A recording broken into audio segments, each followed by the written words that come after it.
बचाओ बचाओ, मुझे आजादी चाहिए, आजादी। ए औरत, शांत रह। अगर तुझे इस परिवार का हिस्सा बनना है तो तुझे पढ़ाई और आजादी की भी मांगना छोड़ना होगा और हमारे हिसाब से रहना होगा। पर मुझे पढ़ना है, पढ़ लिख कर कुछ करना है। क्या तुझे पढ़ना है?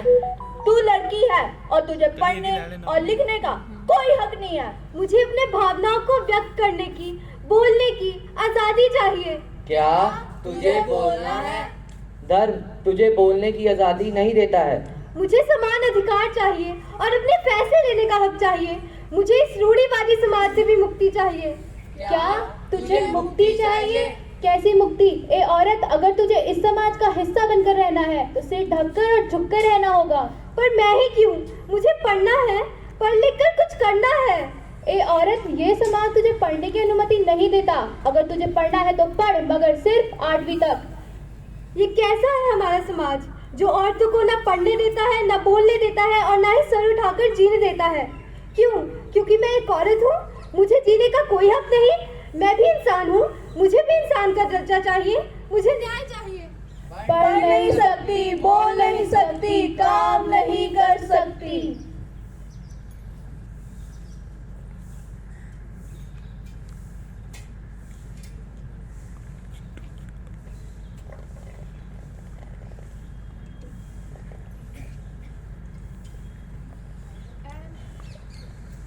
ए नारी, तुम कौन हो? मैं संविधान हूँ।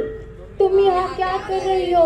जहाँ जहाँ अन्याय, अत्याचार, भ्रष्टाचार और शोषण होगा, वहाँ वहाँ मैं खड़ी होंगी।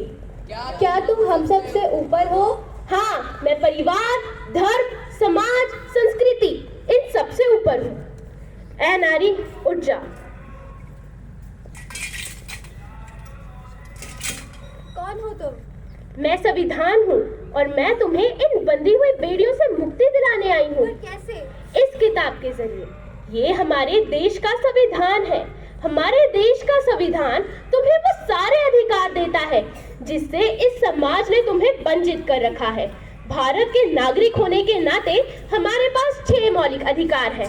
समानता का अधिकार, स्वतंत्रता का अधिकार, धर्म की स्वतंत्रता का अधिकार, शोषण के खिलाफ अधिकार, शिक्षा का अधिकार और सामाजिक उपचारों का अधिकार। भारत के संविधान में इतनी ताकत है कि वो ऐसी कई सामाजिक बेड़ियों को पिघला सकता है। बस जरूरत है तो अपने अधिकारों की तरफ